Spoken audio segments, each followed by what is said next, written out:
As you can see, in order to complete the task, you really had to go outside of the 9 dots to do it successfully. And that's the point I'm wanting to communicate. I'm going to leave you with some teachings and some thoughts that may challenge your own thinking. Be willing to think outside of the boxes. When we first meet someone, we form a very strong impression of them within the first 40 seconds. We form a lasting opinion of them within the first 4 minutes. That's going to become quite rigid and entrenched. And our opinion of them will influence the way we respond and behave and communicate with that person. So what if within that short space of time we formed quite a rigid view? It's going to be impacting how we interact with that individual. And it will take a very long time to change those first impressions.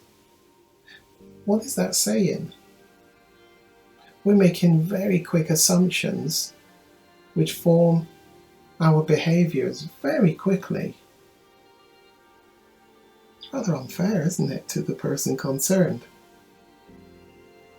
Particularly if they are triggering of some of the stuff we're carrying up here from the past. The childhood development stages.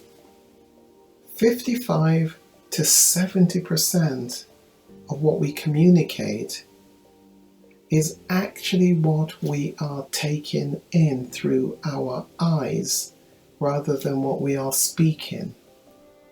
It is what we are seeing in terms of body language of the other person, which is the biggest source of communication, more so than the spoken words. In fact, only some 15% of what we communicate is through the words, the tone. What that's saying to us is that we need to pay a lot of attention to our body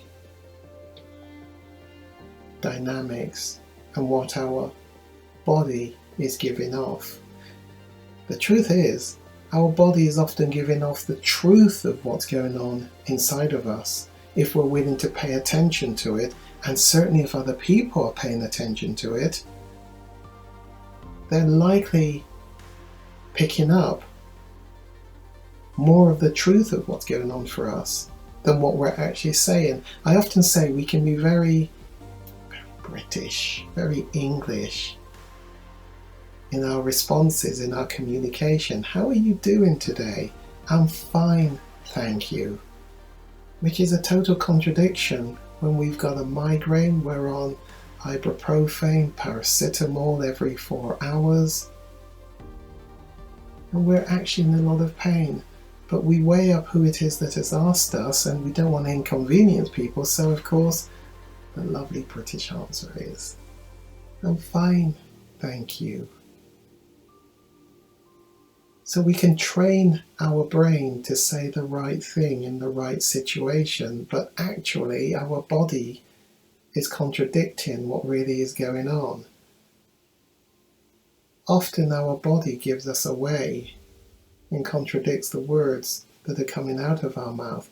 Pay attention to body language. And so you know a lot of this now, don't you? Which is, you know some of the behavioral stance, the bodily positioning, the body's posturing, which will communicate some really powerful messages. The arm folding, I guess you know this one already, don't you? Which suggests I'm somewhat closed off from what you're saying. Some people will say, well, that's just a restful position for me, it just feels comfortable. Yes, but maybe there's more going on behind the arm folding than you even recognize. I guess there's something about somebody talking to us and I wonder what that might be communicating to them. I'm really interested in what you're saying, and yet there's something contradictory going on, isn't there, where we're sort of blasé about. And the sort of, yeah, or the tapping of feet whilst the other's talking, and the, yeah, you can't see my feet tapping, but it is tapping away. My hands, my thumbs. What about, oh, isn't that irritating when somebody's talking to you and they often don't even realise they're doing it. What about the hands in pockets, jingling keys, jingling coins? What about the, yeah, that's really interesting, isn't it? Yeah, that's really, yeah. Now, I've exaggerated those body posture messages, but you get the point, don't you? So often our words, we've trained ourselves to say the right thing. But so often our body gives us away. So I'm saying, pay attention to body language, because it's likely giving you bigger clues than what is being spoken. And it's particularly important because there are times when the two of you are having conversations when everything is suggesting you ought to call a truce and an end to that conversation, because it's not really gonna finish well.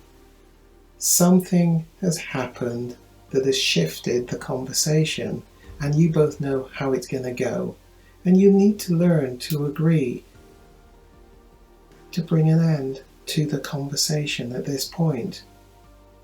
And I'll teach you some skills about owning the conversation and doing conversations when it is a better time for both of you. There's a big difference between males and females. Send me a message. It's time to get your relationship back onto a better footing for your future. Let's do some work without shame and bring colour back to life. Send the email, send the message to me, Gary McFarlane, at the Kairos Centre, and let's begin to reclaim your quality of life.